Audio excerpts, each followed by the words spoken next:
Hello, Rhoda here. Welcome to my craft room.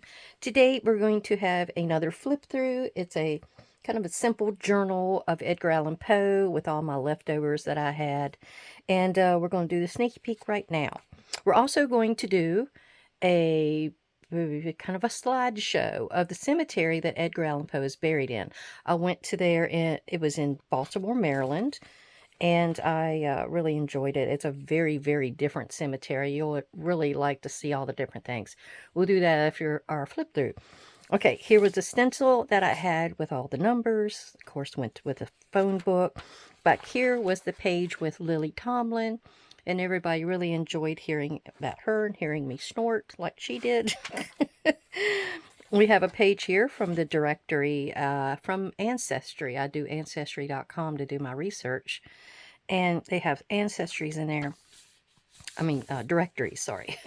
So you have all these different kind of advertisements and things on here. And then you'll have the street they are on and their number. Now, this is some vellum from Tim Holtz. I got a whole album, a 12 by 12 one time. And some of it's sort of on the dark side. The reason this is in here because of the numbers. But it has an old-time guy on there, so I thought it would work. Now, here's what your sneaky peek will be. Now, I have this moon that came out of one of my books that I did, the Grimoires, the very first Grimoire. It had this moon in it. So I thought E.T. Phone Home would work really well. And then when you open it up, it's an actual rotary dial. And I don't know if I did it correct. I actually got in there and Q is not in here. And I don't think some of these other letters are in here because they weren't very well used. So anyhow, that was my, and then who doesn't know BR549 from Hee Haw? My dad always watched that show. And then there was the backside of the moon. So there we go. That is our sneaky peek. I don't think there's much. There's the other side of the directory. And I'm going to go ahead and put this in here. Got a cat out here meowing. She's got like a foghorn meow. I don't know if you heard her, but it's like a foghorn. Okay. This is my favorite image of him. I've been using it on all my different little journals. And you'll actually see it on one of the plaques that's in the cemetery. But there's quite a few things from Graphics Fairy that my buddy Paper Crafting with Miss Tommy sent me. These labels here are one of them.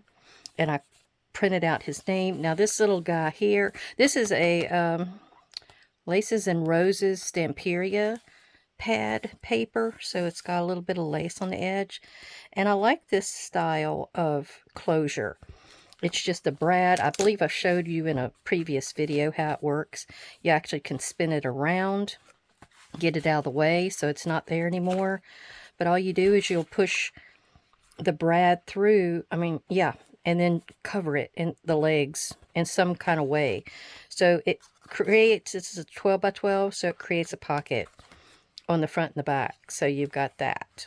And I also took some of the backdrops from the Halloween pack that I had and used those in here, and it kind of really strengthened the paper because this was just a single piece of Stamperia. So that worked too. So of course, Tommy had sent me some tickets, and I have the labels, different labels, 2 styles. The kit here that I'm using is for my design team. It's Wonders by Wink on Etsy, Keon Shotwell, and this is her Edgar Allan Poe digital. All kinds of great tones. Really well with this backdrop too from Tim Holtz. So I've got the Raven here. I used that masking paper to put these on just to make them stand out. And then here was some actual quotes from different things that Poe wrote, and I put them in here. They were very long, so I did them on the edge. But those are in throughout the journal. You can write all over this. I've got plenty of places you can write. You can scribble in between here. Tommy also sent me some pages from the books. It has a beautiful gold edge on it. I don't know if you can see it, but it must have been a really old book. I tried sewing. I had to put some washi tape in between the pages so they'd hold together, and then I was trying to sew all the sheets together I wanted to hold in one spot, and I got a ookie, but I think it works. So we have the raven over here, and the poem starts here and goes through, and then of course some little tickets, anything that had to do with that, I put it in here. There was a couple of his poems. Here was something that, it must have been the end of it, it said the spectacles. Now, Tommy, I read this, the oblong box. You have got to get with me and tell me what the deal is, because I didn't quite understand the ending of this short story. Oh, I thought it was going to be a vampire, but it wasn't. It was something else. I'm not quite sure. Anyhow, so I try to put these little tickets to go with the different pieces of the book. She has the conqueror worm on this, but the worm is actually on the back side. Here is spider extract and another one of those quotes or sayings. This here, I had meant to show you how to use those inserts. I pulled this one out so you can see it. Now see, this is the one from the baseboard windows and such, but it didn't have a spider web, but I did have a couple that did. So I made like a hinge in here and added it to both sides, and I just left it in there. You can write on this page. The spider extract works with this, and now we're starting into the telltale heart. I remember that one very well. Here was some of those great background papers that she's got throughout this kit. I love them. I can use them for anything. And that one is one of those Graphics Fairy labels. And there's the story of the telltale heart. Then you come around here to the gold bug. This one, I didn't have all the story, but they can read the beginning of it. And then here's Annabelle Lee. There was a sonnet to his mother. I thought it was just kind of neat to add these in with this journal so they could read some of his items. Now here was the envelope that I made a while back. I think you may have saw it. It has an owl on it. So the one with owl serum was perfect. There was also a little cutout that Tommy sent me. One of the tickets had it. And this was just a piece of craft paper, and I just stuck it in there. It worked. And on this side, it has one of those baseboard windows and a few other little gewgaws. And then I just went and glued this whole piece down. And one of those other tickets, or labels, is right here. There's a writing page. Has his picture down here. This is the devil in the belfry, so I used the big words. She's got a whole page of like a large scale and a smaller scale of all of these different stories that he wrote. So I used the ones that I could. This was just a tag that was from something. Cara Brandon, I believe. But since bats are in the belfries, I thought that would work right there. And then we have the black cat, one of the favorites. There's the lady that saved him. So he helped her with her revenge after she was dead. All right, and then we have another one of the labels with another phrase, and it's kind of just through here. Now this, the Pit and the Pendulum, I get Vincent Price every time because of that old movie. Now I went and found me some gold, and I did like a little piece of scrap, so it looked like the pendulum that swung back and forth, and it would cut people in half. It was like an Inquisition kind of a time period. So I thought that was very interesting. Plus you have the whole story here. It's a long story too. There we go. And then you got a little bit of space at the end to write. Another one of the big phrases. And I would probably try to read those, but I'd probably stumble over them. And here's the other side of the telltale heart. I just kind of left that there. The other side of the hinge with the inserts. And I've got him kind of in the middle, like he got stuck. Now this is the El Dorado, so I had printed out the actual poem for El Dorado and left it here so they could read it. Here was that conqueror worm. He's really weird. He looks like Genghis Khan. Look at him. And then here is the fall of the house usher. Before I take us down to the shop, I'm probably going to read this because I can't quite remember what the fall of the house of Usher was about. I keep wanting to think of the Habsburg chin, but I don't. I know that ain't it. So I'll give that a read before I take it. And then I have no idea what William Wilson is. I've never heard of that. Now here's just some writing that was in his own hand. And then there was just like a piece on the back here with some of the storyline for something. I don't know which. So here we are at the end. Okay. I'm going to show you where he is buried. It's very interesting. So I'm going to take you off of here, pause you, take you to my computer, and I'm going to flip through. Hold on. Okay, here we go. I had to go through all these photos because there's some by me and some by another girl and make sure they were in order. But this is Westminster Episcopal Church in Baltimore, Maryland. And here's the beautiful church. You can see the big steeple. And let me back out a little bit. These were just different angles of the front. I hope this is reading very well because I'm seeing a jiggity line in there. But this actually talks about the burial ground and how the building is actually on top of the ground, of the burial ground, because the graves are actually under it. It's unbelievable. So here is where you would enter. You enter right in through the gates here. There's my aunt. She's at that monument at the very beginning that has to do with Poe. And it has a beautiful black gate that goes all around it. This is about the actual burial ground itself. It's 18th century, so it's pretty old. And then here was some useful tips and terms. Vaults, mausoleum, tomb, sarcophagus, crypt, catacombs. I think it had it all. So it's a very interesting place. And then on the left as you enter, you have this great big monument. You have like on top of the ground, I don't know which one of those descriptions this is. Is that like a sarcophagus? And then you have over here is underneath of the church. So you have graves right in front. And then there's a monument here for Edgar Allen Poe, his mother-in-law, and for his wife. So there's Virginia Clem Poe, his mother-in-law.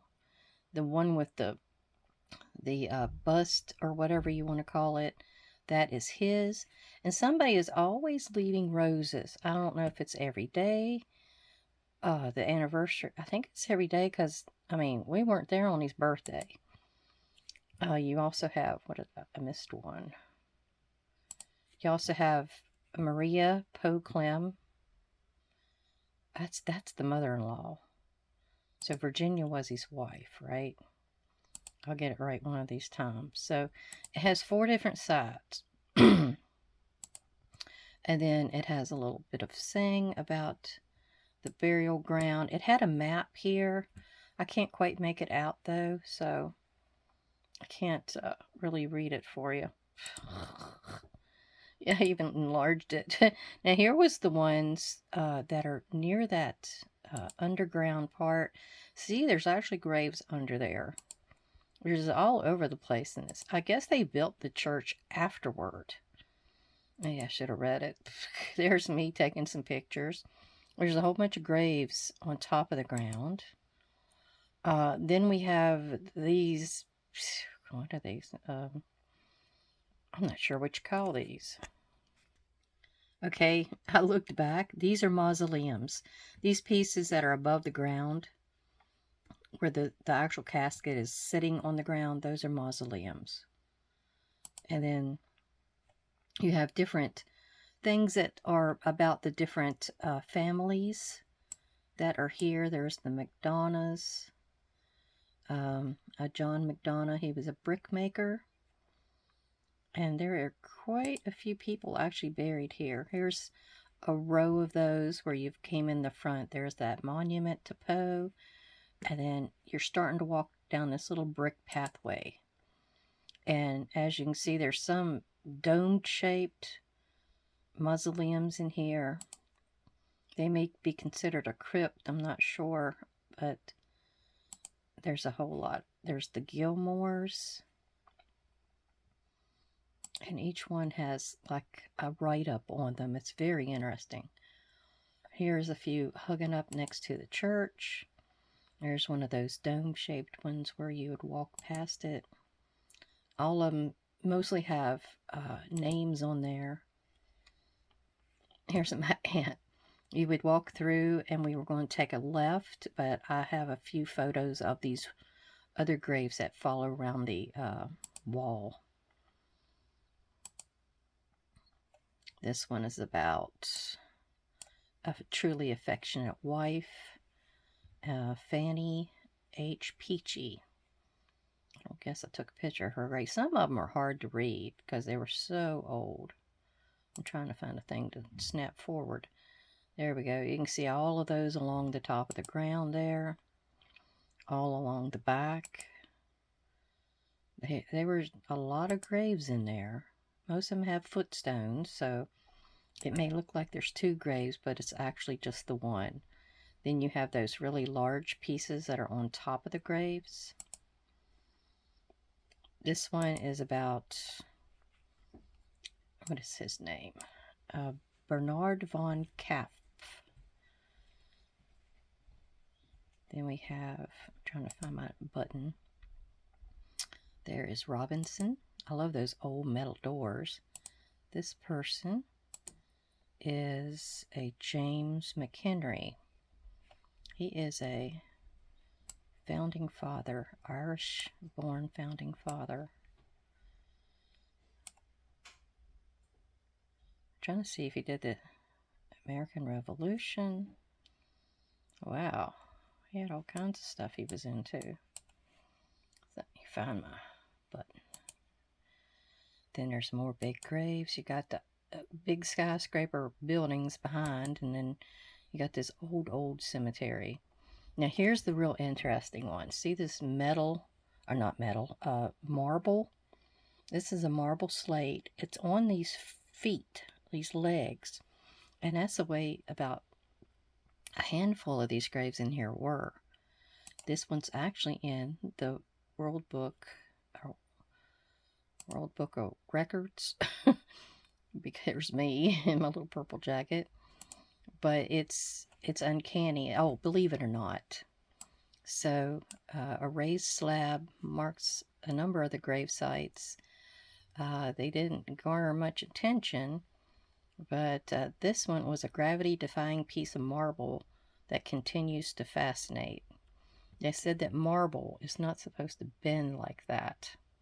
It would just crack and break. There's like a back shot that they took of us looking at it. Here's like a grave that's two graves actually, with that big marble slab right behind me. This is a vault, I guess, above the ground, a mausoleum maybe. And we took pictures of all the different graves and everybody around it. Now here's where we're entering to go to Poe, up this straight walkway right ahead of us. We are looking at it from behind, and then there's an Allison guy first. I think that's what his name is. Yeah, and then here's David Poe. He is the grandfather of Edgar Allan Poe. And then there's Edgar's. His has a rose on it. He's got the Nevermore raven on the top of his stone. Pretty cool, isn't it? And then here's just some write-ups about him. There's my aunt beside the grave. And there's more stuff about his life. His wife, Maria, or Virginia. I can't remember which. There's one of those stones that's arched, or the mausoleum, I mean. Then we walked around the side, and you get to this area with some more old mausoleums at the back. And there's graves up underneath of here as well. So it's just like riddled with graves. It's unbelievable. Some really old families. There's a pyramid. I mean, I loved this pyramid.